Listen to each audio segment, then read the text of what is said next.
x সমান √7 plus √6 যদি হয় তাহলে x minus 1/x, x plus 1/x, x square plus 1/x square, x cube plus 1/x cube এবং x cube minus 1/x কিউবের মান আমাদের নির্ণয় করতে হবে।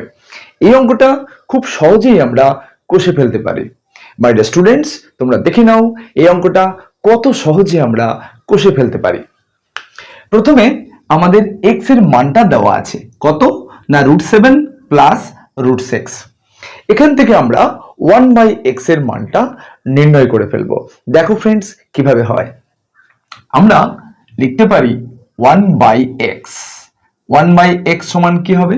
x এর মানটা তো √7 প্লাস √6, এটা তো দেওয়াই আছে, তাহলে আমরা লিখবো 1/√7 প্লাস √6। এবার আমরা লব এবং হরে √7 মাইনাস √6 দিয়ে গুণ করে দেব, তাহলে আমরা খুব সহজেই একটা সুন্দর মান পেয়ে যাব। তাহলে আমরা কি করব? তাহলে আমরা একটা দাগ দিয়ে নেব, লব হরের দাগ দেব, উপরে লিখব √7 মাইনাস √6, এই √7 মাইনাস √6 এটা নিচে আবার লিখব, তাহলে তো কেটে যায়, অসুবিধা কিছু নেই। এরপরে √7 প্লাস √6 এটা তো ছিলই। এবার পরের লাইনে আমরা লিখতে পারবো উপরে √7 মাইনাস √6 থাকলো, আর নিচে দেখো ফ্রেন্ডস খুব ইন্টারেস্টিং, এই যে √7 মাইনাস √6 ইন্টু √7 প্লাস √6, তাহলে a plus b into a minus b, তাহলে a স্কোয়ার মাইনাস b স্কোয়ারের সূত্র কিন্তু হয়ে গেল। তাহলে আমরা বসিয়ে দিতে পারবো কি না √7 স্কোয়ার মাইনাস √6 এর স্কোয়ার, এটা আমরা লিখে দিতে পারি। পরের লাইনে দেখো ফ্রেন্ডস উপরে থাকলো √7 মাইনাস √6 আর নিচে হলো 7 মাইনাস 6, কারণ √7 স্কোয়ার 7, √6 স্কোয়ার 6, তাহলে আমরা পরের লাইনে লিখতে পারবো √7 মাইনাস √6। কেন? তার কারণ হচ্ছে 7 মাইনাস 6 সমান কি হয় 1, তাহলে আমরা বাই 1 লিখে নিলাম এবং লাস্টে আমরা লিখতে পারবো কত √7 মাইনাস √6। তাহলে যেখানে যেখানে 1/x আছে সেই স্থলে আমরা √7 মাইনাস √6 বসিয়ে দিতে পারবো। দেখো ফ্রেন্ডস আমাদের প্রথম যে অঙ্কটা রয়েছে 1 নম্বরে x মাইনাস 1/x, এইটার মান আমাদের নির্ণয় করতে হবে। তাহলে আমরা কি করব? তাহলে x মাইনাস 1/x এর জায়গায় আমরা x এর মানটা বসাবো এবং 1/x এর মানটাও বসিয়ে দেবো। তাহলে x এর মানটা কত হবে? আমাদের তো দেওয়াই আছে, কত √7 প্লাস √6, √7 প্লাস √6 এটা তো দেওয়াই আছে, মাইনাস আমাদের কি মান হবে 1/x এর যে মানটা সেটা আমরা ক্যালকুলেশন করে নিয়েছি, কত √7 মাইনাস √6 ওটা বসিয়ে দেবো। তাহলে √7 মাইনাস √6টা আমরা বসিয়ে দিলাম। এবার আমরা একটু ক্যালকুলেশন করে নেব। তাহলে আমরা পরের লাইনে কি লিখবো?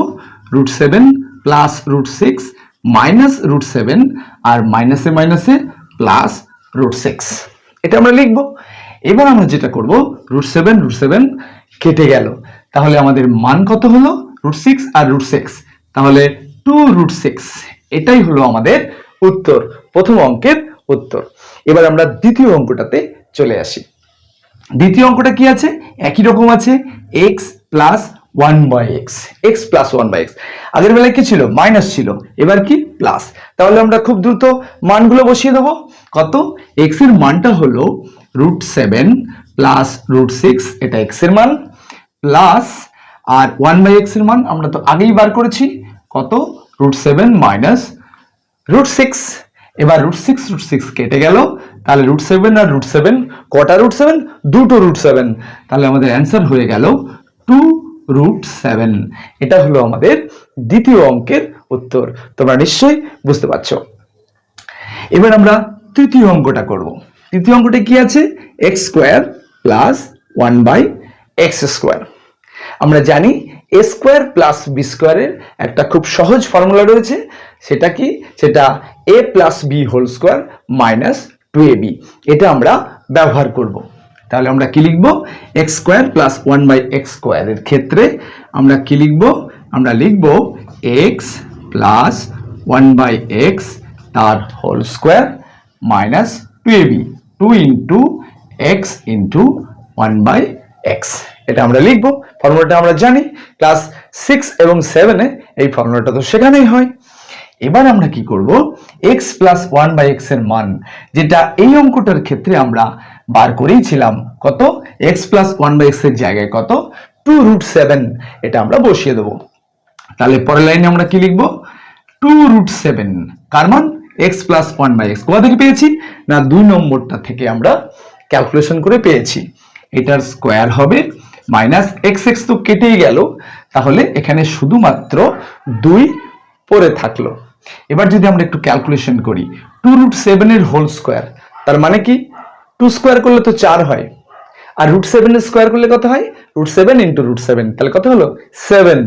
তাহলে আমাদের 2 দুগুণে 4 লিখবো, ইন্টু √7 এর হোল স্কোয়ার, তাহলে কত হলো 7 হলো, মাইনাস 2, তাহলে সমান দিয়ে আমরা কি লিখবো, 4 7 28 বিয়োগ 2, তাহলে আমাদের অ্যান্সার কত হয়ে গেল না, আমাদের অ্যান্সার হয়ে গেল 26। তাহলে তৃতীয় প্রশ্নটা x square plus 1/x square এর মান কত হলো, 26 হলো। এবার আমরা চতুর্থ প্রশ্নটার দিকে তাকাই। চতুর্থ প্রশ্নটা কি ছিল, চতুর্থ প্রশ্ন x cube plus 1/x cube ছিল। এটা a cube plus b cube এর যে মান নির্ণয়ের ফর্মুলাটা রয়েছে সেটা আমরা ব্যবহার করতেই পারি। কি ফর্মুলা ছিল না, a cube plus b cube সমান a প্লাস b তার cube minus 3ab into a plus b। এই ফর্মুলাটা আমরা এখন ব্যবহার করব। তাহলে আমরা কি লিখব, তাহলে আমরা পরের লাইনে লিখব x প্লাস 1/x তার cube minus 3 into x into 1/x, তারপরে কত লিখব, x প্লাস 1/x। এই ফর্মুলাটা আমরা ব্যবহার করব। এবার আমরা x প্লাস 1/x এর মানটা পুট করে দেব। তাহলে x প্লাস 1/x এর মানটা কত, আমরা একটু আগেই বার করেছি, x প্লাস 1/x এর মান 2√7, তাহলে 2√7টা আমরা পুট করলাম, তার কিউব মাইনাস x তো এখানে কেটেই গেল, তাহলে 3 ইন্টু কত, x প্লাস 1/x এর মান 2√7, তাহলে 2√7টা আমরা লিখে নিলাম। 2√7 তার কিউব, এক্ষেত্রে আমরা লিখবো 2 এর কিউব ইন্টু √7 এর কিউব। √7 এর কিউব মানে কি, √7 ইন্টু √7 ইন্টু √7, তাহলে কত হলো 7 ইন্টু √7, তাহলে আমরা সেটাই লিখবো। 2 কিউব তার মানে আমরা লিখবো 8 ইন্টু √7 এর কিউব, তার মানে লিখবো আমরা 7√7, আর মাইনাস 3 দুগুণে 6 √7, তাহলে মাইনাস 6√7।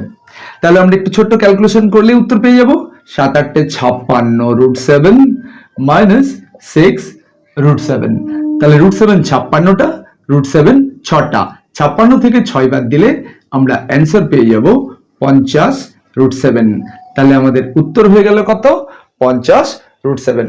এবার আমরা লাস্ট অঙ্কটাই চলে যাই। লাস্ট অঙ্কটা কি ছিল, x cube minus 1/x cube. এক্ষেত্রে আমরা a cube minus b cube এর মান নির্ণয়ের সূত্রটা ব্যবহার করতে পারবো। মান নির্ণয়ের সূত্রটা কি না, a মাইনাস b তার cube plus 3ab into a minus b, আমরা এই সূত্রটাই ব্যবহার করব। আমরা তাহলে কি লিখবো, সমান দিয়ে আমরা 5 নম্বরের অঙ্কটা করছি। কত লিখবো না, x মাইনাস 1/x তার cube plus 3 into x into 1/x into x minus 1/x, আমরা সূত্রটা ব্যবহার করলাম। এবার x মাইনাস 1/x এটার মান কত ছিল, 2√6, তাহলে আমরা লিখে দেবো 2√6 তার কিউব প্লাস x তো কেটে গেল, তাহলে 3 ইন্টু এটার মান কত, 2√6, যেটা আমরা প্রথমেই বার করেছিলাম, x মাইনাস 1/x সমান 2√6।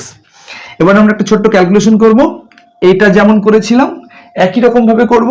2 এর কিউব তার মানে কত, 8 ইন্টু √6 এর কিউব, তার মানে কত হবে 6√6, তাহলে আমরা লিখে দেবো 6√6 প্লাস 3 দুগুণে 6√6, তাহলে আমরা পরের লাইনে কি লিখবো, 6 8 48, তাহলে আমরা লিখবো 48টা √6 প্লাস 6টা √6, তাহলে √6 6টা, √6 48টা, তাহলে মোট কত হলো 54টা √6। এটা হলো আমাদের শেষ প্রশ্নটার উত্তর। মাই ডিয়ার স্টুডেন্টস, তোমরা নিশ্চয়ই এই 5টি অঙ্কের সমাধান টেকনিক বুঝতে পেরেছো। তবু যদি তোমাদের কোনো প্রশ্ন থাকে তাহলে তোমরা কমেন্টে লিখতে ভুলো না। তোমাদের কমেন্ট আমি পড়বো এবং তোমাদের যেখানে যেখানে সমস্যা আছে আমি তোমাদের সুন্দর করে বুঝিয়ে দেবো। মাই ডিয়ার স্টুডেন্টস, তাহলে আজকে এটুকুই। আমি কিন্তু ধারাবাহিকভাবে এই জাতীয় অঙ্কের সিরিজ ভিডিও আনতে থাকবো। তোমরা যদি পরপর ভিডিওগুলো মন দিয়ে ফলো করো তাহলে এই জাতীয় অঙ্ক খুব সহজে সমাধান করতে তোমাদের কিন্তু আর অসুবিধা হবে না। তাহলে আজ এটুকুই, আবার দেখা হবে নেক্সট ভিডিওতে।